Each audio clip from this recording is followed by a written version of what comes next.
बिजली जे fee unit में ₹3.99 वाध थी आहे। नेपरा मंज़ूरी ॾेई छॾी। नेपरा बिजली महांगी करण जो नोटिफिकेशन जारी करे छॾियो आहे। हुकूमत हलंदड़ महीने दौरान बिजली टियों भेरो महांगी कई आहे। अप्रैल जे माहवार फ्यूल चार्जिस एडजस्टमेंट जे मद में वाध जी मंज़ूरी ॾिनी वई। नेपरा मूजिबि वाध के इलेक्ट्रिक जे वाहपेदारनि ते लागू न थींदी।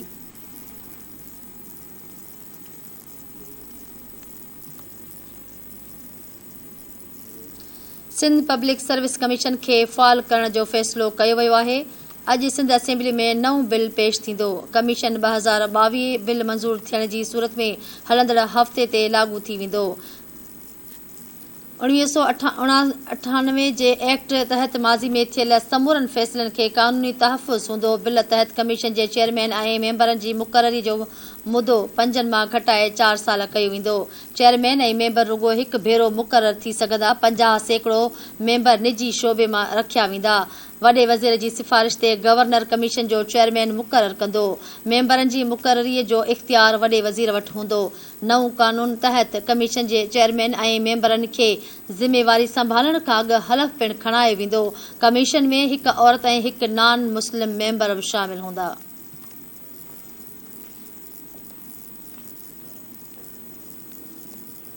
सुध समाजी वफ़ाक़ी वज़ीर मरियम औरंगज़ेब चयो आहे त अटो 4 सालनि में ₹35 मां वधी ₹90 ते पहुतो आहे। वज़ीर आज़म जे हिदायतुनि ते अटे बाद सस्ते गिह जी स्कीम शुरू कई वई आहे।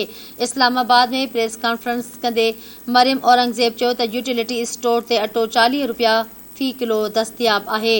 हुन चयो त ख़ैबर पख्तूनख्वा में सस्ते अटे जी फ़राहमीअ लाइ वधीक 100 यूनिट ठाहिया पिया वञनि।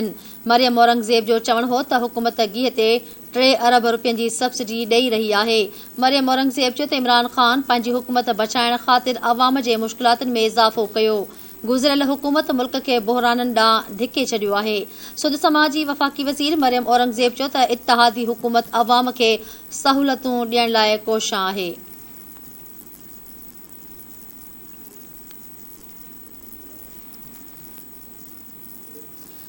सिंध जे तवानाई वारे वज़ीर इम्तियाज़ शेख चयो आहे त मुल्क मईशत खे वेंटिलेटर ते छॾे वेंदड़नि खां अवाम हिसाब ज़रूरु वठंदो।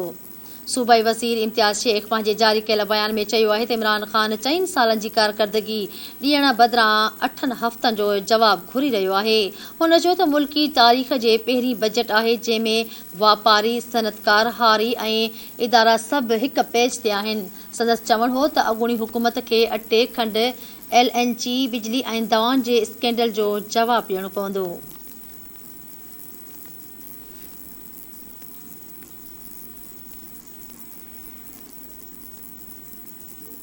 अवामी मुस्लिम लीग जे सरबराह ऐं अॻूणे वफ़ाक़ी वज़ीर शेख रशीद अहमद चयो त नून ऐं शीन जी हालत सभिनी जे साम्हूं आहे।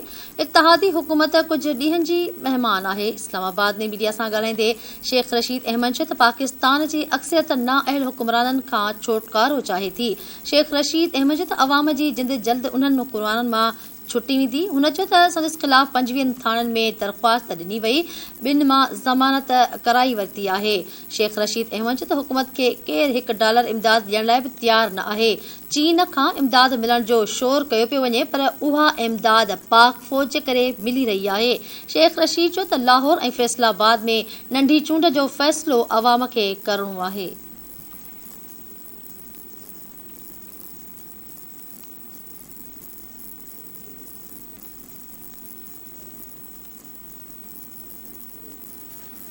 परदेही वज़ीर बिलावल भुट्टो ज़रदारी सुभाणे 2 ॾींहंनि जे दौरे ते ईरान रवानो थींदो। बिलावल भुट्टो ज़रदारी तेहरान में ईरान हममनसब सां मुलाक़ात कंदो। मुलाक़ात दौरान अफ़गान सूरतहाल, सरहदी इलाक़नि में अमन अमान जी सूरतहाल, गॾियल दिलचस्पी ऐं ख़िते जे भुलिजंदड़ सूरतहाल समेत ॿियनि मामलनि ते ग़ौर वीचार कयो वेंदो। बिलावल भुट्टो ज़रदारी जो परदेही वज़ीर तौरु ईरान जो पहिरियों दौरो आहे। दौरे दौरान ॿितरफ़ी लाॻापनि, वापार ऐं ॿियनि मुख़्तलिफ़ शोबनि ते सहकार वधाइण ते ॻाल्हियूं कयूं वेंदियूं।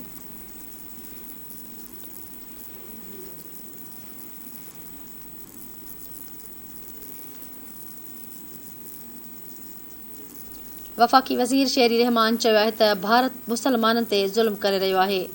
आलमी बिरादरीअ खे नोटिस वठणु घुरिजे। पीपल्स पार्टी जे सेनेटर ऐं वफ़ाक़ी वज़ीर भारत में मुसलमाननि ते तशदुद वारनि वाक़िअनि ते सख़्त ॻणतीअ जो इज़हार कयो। हुन चयो त मोदी हुकूमत एहतिजाज करण ते मुसलमाननि जा घर मसमार करे रही आहे, जेका सरासर नाइंसाफ़ी आहे। शहरी रहमान चयो त तशदुद सबबि मुसलमान शहीद थिया ऐं हज़ारे गिरफ़्तार कया विया आहिनि, जिन खे जेलनि में विधो वियो आहे। संदसि चवणु हो त बीजेपी जी तौहीन आमेज़ बयाननि ख़िलाफ़ एहतिजाज कंदड़नि मुसलमाननि खे जेल में रखी तशदुद जो निशानो बणायो पियो वञे। आलमी बिरादरी ऐं इंसानी हक़नि जे अॻुवाननि खे नोटिस वठणु घुर्जे।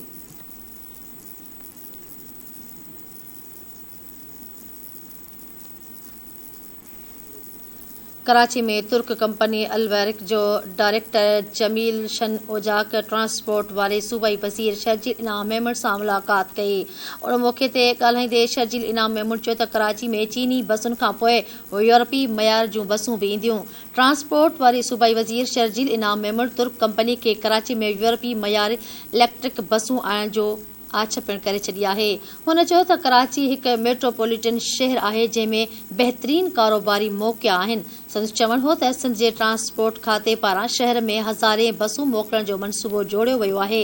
हुन चयो त कराची में red line, orange line, peoples bus service ऐं येलो लाइन सूधो ॿिया मनसूबा शुरू कया वेंदा।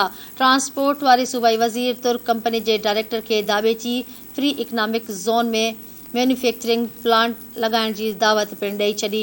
शर्जील इनाम मेमण जो चवणु हो त सिंध हुकूमत पब्लिक प्राइवेट पार्टनरशिप समेत ॿियनि ऑप्शन्स ते तुर्क कंपनी सां कमु करण लाइ तयारु आहे। हुन चयो त उन सिलसिले में सिंध हुकूमत पब्लिक ट्रांसपोर्ट में सब्सिडी ॾियण लाइ बि तयारु आहे।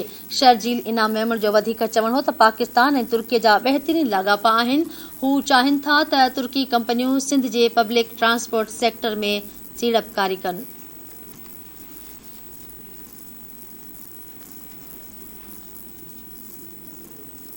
बलोचिस्तान में बरसातुनि खां पोइ ॿोॾि तबाही मचाए छॾी। हरनाए में पुल बरसाती वहिकिरे में लुढ़ी वई।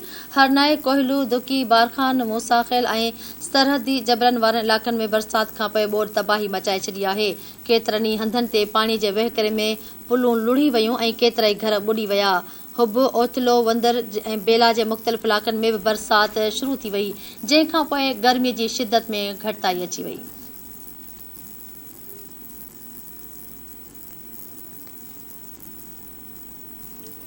सखर जी एहतसाब अदालत ॿिनि अॻूणनि सूबाई वज़ीरनि जी गिरफ़्तारीअ खां अॻु वारी ज़मानत में 18 जुलाई ताईं वाध करे छॾी। अदालत MPA अवेस कादिर शाह ऐं ज़ियाउल हसन लंजार जी गिरफ़्तारीअ खां अॻु वारी हिफ़ाज़ती ज़मानत में 18 जुलाई ताईं वाध करे छॾी। नेब ॿिन्ही अॻूणनि सूबाई वज़ीरनि ख़िलाफ़ करप्शन बाबति धारदार जांच करे रही आहे। यादि रहे त अवेस कादिर शाह ऐं ज़ियाउल हसन लंजार गिरफ़्तारीअ खां बचण लाइ उबूरी ज़मानत ते आहिनि।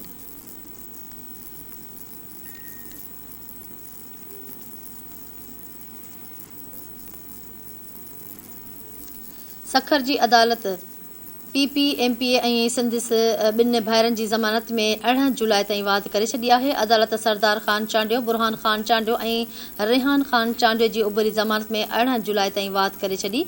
जवाबदारनि ते सरकारी ज़मीन में हेराफेरी ऐं करप्शन जो इल्ज़ाम आहे।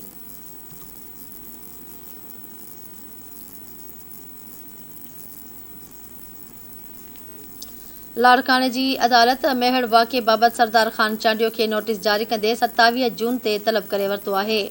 लाड़काणे जी अदालत में सरदार ख़ान चांडियो, बुरहान ख़ान चांडियो ऐं अली गौहर चांडियो जी ज़मानत वारनि दरख़्वास्तुनि जी ॿुधणी थी। ॿुधणीअ दौरान हिकु कोर्ट जो जज मोकल ते हुअण जे करे ॿुधणी मुलतवी कई वई, जॾहिं त ॿी कोर्ट सरदार ख़ान चांडियो खे नोटिस जारी कंदे 27 जून ते तलब करे वरितो आहे। ॿुधणीअ बाद अरबाब चांडियो मीडिया खे ॿुधायो त हू पुर उमीद आहिनि ऐं जल्द हू भोतारनि ऐं सरदारनि खे जेलनि में सज़ा भोॻींदे ॾिसंदो। हुन चयो त संदसि घर जे 3 भातियुनि खे शहीद करे वॾो ज़ुल्म कयो वियो आहे। नियाणी जे लाइ बिना पीउ जे ज़िंदगी गुज़ारणु इंतिहाई ॾुखियो वक़्तु हूंदो आहे। अरबाब चांडियो ॿुधाए त हू हिन केस खे सॼी सिंध पंहिंजो केस सम्झे थी, जॾहिं त सॼी सिंध जी अवाम सां गॾु आहे। हुन चयो त 5 सालनि खां खेसि इंसाफ़ न मिलणु अदालती निज़ाम ते वॾो सवालिया निशान आहे। अरबाब चांडियो सिंध हाई कोर्ट जे चीफ जस्टिस खां मुतालबो कयो आहे त 5 सालनि खां हलंदड़ केस जो नोटिस वठी इंसाफ़ फ़राहम कयो वञे।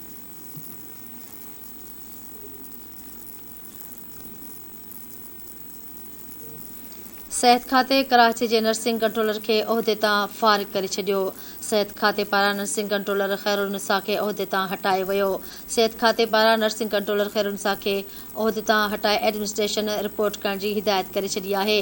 ख़ैरुनिसा जी जॻह ते रुबीना शेर खे नर्सिंग में कंट्रोलर मुक़ररु करे छॾियो आहे। सेक्रेटरी सिहत पारां नोटिफिकेशन जारी कयो वियो।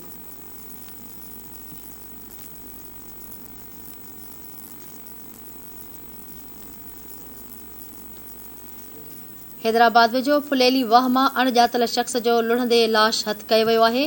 होसड़ी जे इलाक़े दरगाह जीवन शाह भरिसां फुलेली वाह मां हिकु शख़्स जो लाश हथ आयो। इतलाह ते पुलिस पहुची लाश वाह मां कढराए पोस्टमार्टम लाइ सिविल अस्पताल मुंतक़िल करे छॾियो। पुलिस जो चवणु आहे त वाक़िए जो कारण मालूम नाहे थी सघियो। नई लाश जी सुञाणप थी सघी आहे। वधीक मामले जी जांच करे रहिया आहियूं।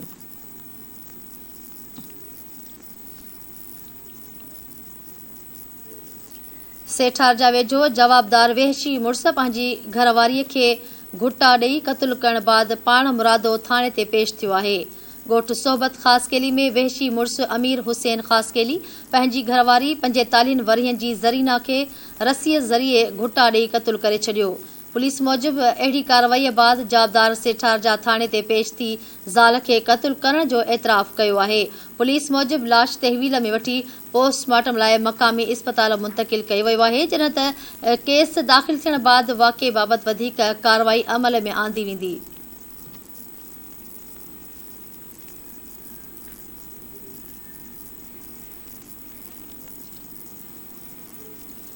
मोरो शहर में मुड़ुस पंहिंजी ज़ाल ते पिस्टल जो फायर करे क़तलु करे छॾियो आहे।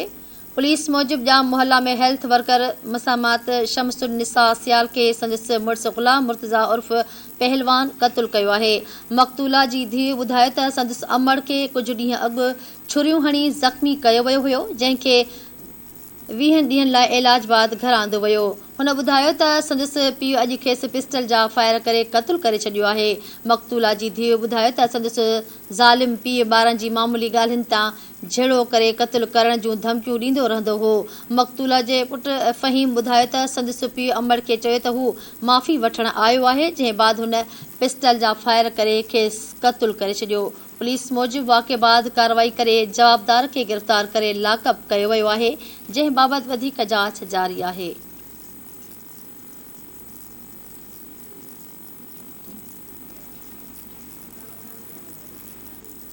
ख़ैरपुर शहर में घर जी मोटर ठाहिण दौरान बिजलीअ जो करंट लॻण सबबि नौजवान प्राइमरी उस्ताद फ़ौत थी वियो। मेहरान कॉलोनी में घर जी मोटर ठाहिण दौरान बिजलीअ जो करंट लॻण सबबि उस्ताद सुहेल रिद मौक़े ते ई दम ॾेई छॾियो। वारसनि पारां फ़ौतीअ जो लाश सिविल अस्पताल मुंतक़िल कयो वियो, जितां ज़रूरी कार्रवाईअ बाद लाश वारसनि हवाले कयो वियो। फ़ौतीअ जो लाश घर पहुचण ते कोहराम मची वियो।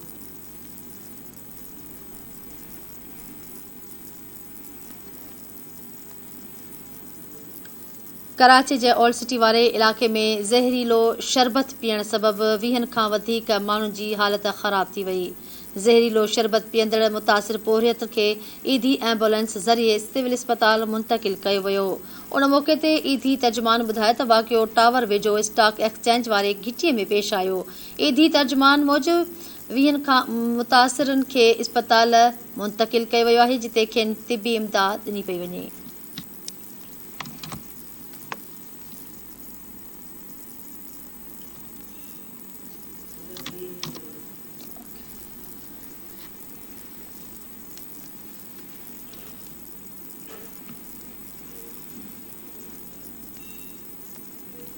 ॾेहरकी वेझो बर्फ़ जा पैसा न ॾियण तां छेड़े दौरान 3 ॼणा ज़ख़्मी थी पिया।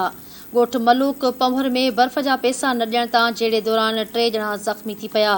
झेड़े दौरान लठियूं लॻण सबबि ज़ाहिद रफ़ीक ऐं शबीर पंभर ज़ख़्मी थी पिया, जिन खे ॾहरकी इस्पताल मुंतक़िल कयो वियो। झेड़े में ज़ख़्मी थियल शबीर पंभर जो चवणु आहे त बर्फ़ जा पैसा घुरण तां भुट्टा बिरादरीअ जे माण्हुनि लठियूं हणी ज़ख़्मी कयो आहे। हुन चयो त झेड़े बाद भुट्टा बिरादरीअ जे माण्हुनि ॻोठ में अची घरनि मथां फायरिंग बि कई आहे। इतलाह ॾियण बावजूदि पुलिस वाक़िए वारे हंधि नाहे पहुती। मुतासिरनि मुतालबो कंदे चयो आहे त झेड़े में मुलविस जवाबदारनि खे कार्रवाई करे इंसाफ़ कयो वञे।